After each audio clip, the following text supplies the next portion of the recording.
adherence to moral, behavioral, and spiritual development. Sa maikling panahon ng ating pagsisimula, ay may mga karanasan na nakapagpamulat sa atin sa kahinaan at kalakasan ng politika at maging sa uri ng pagpapahalaga ng mga taong ating nakakasama na taliwas sa ating inaasahan. Naging bukas din sa publiko ang nangyaring mga pagbabago sa pamunuan sa ating lokal na pamahalaan. Hindi man natin ito pinili, subalit kailangan. Hindi naging madali ang mga unang buwan ng ating paglilingkod sapagkat walang kasiguruhan kung paano tayo magsisimula at kung paano magpapatuloy. Dahil sa mga pagbabagong hindi natin inaasahan. Subalit mabuti ang Diyos sa lahat ng pagkakataon. Ang aking tala na sa gitna ng dilim ay siyang aking liwanag. Sa loob ng isang taon, isa sa naging hamon sa atin ay ang usapin ng pagpapahalaga sa kabutihang asal, disiplina at espiritual na paglago sa loob at labas ng pamahalaang bayan. Bagamat nakasaad sa saligang batas ang mga katagang public office is a public trust, ay hindi pa rin ito ganap na naisa sa buhay. Ang moralidad, asal at espiritual na paglago ay mahalagang bahagi upang makamit ang isang maayos at mapayapang komunidad.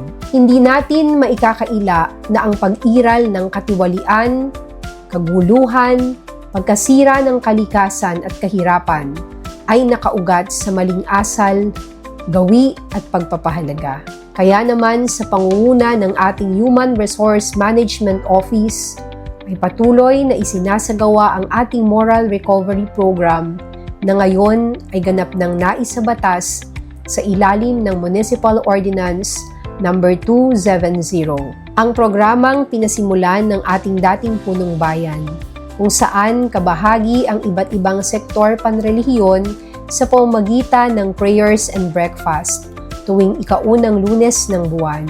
Bahagi rin ng Moral Recovery Program ang pagbabahagi at pagninilay ng mga salita ng Diyos tuwing Lunes sa loob ng ating flag raising ceremony upang maging gabay ng bawat kawani at opisyales sa pakikipag-ugnayan sa kapwa at paglilingkod sa Diyos at sa bayan.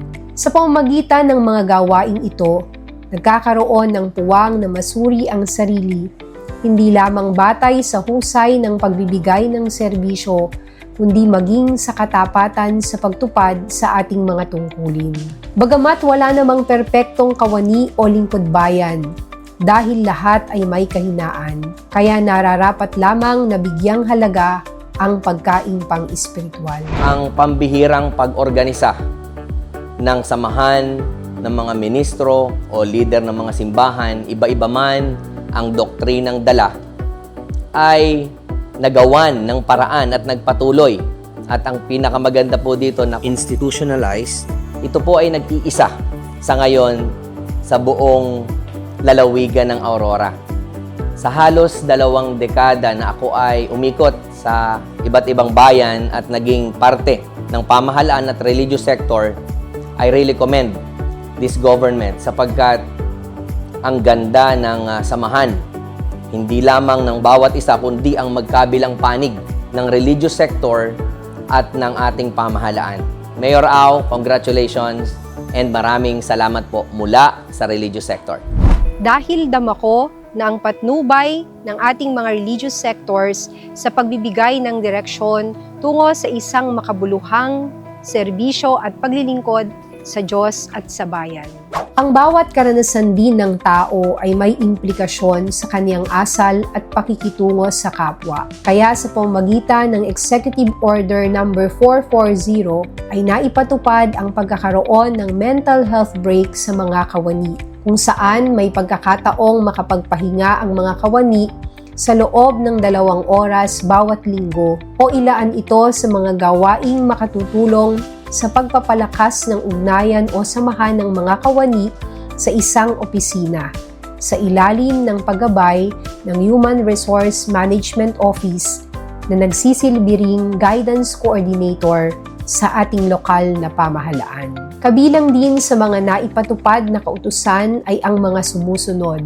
Executive Order No. 441 o an order declaring a 100% smoke-free and vape-free workplace and public service environment in all offices and premises of the local government unit of Dingalan. Ito ay bilang pagtugon na rin sa mga polisiya ng Civil Service Commission at Department of Health hinggil sa smoke-free workplaces. Executive Order No. 442 o Executive Order adopting a solo parent support policy of the local government unit of Dingalan. Ito ay nakaugnay din sa Republic Act No. 11861 at Civil Service Commission. Hindi rin lingid sa atin ang dumaraming insidente kung saan nasasangkot ang mga kabataan sa loob at labas ba ng paaralan.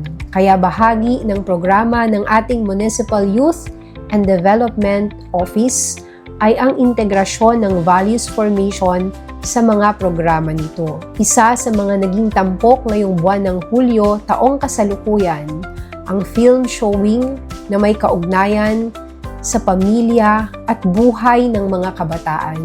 Ang programang hindi lamang nanood ang mga kabataan at mga magulang, kundi nagkaroon din ng panahon na makinig ng mga salita ng Diyos bilang gabay sa pagpili kung ano ang tama at mabuti.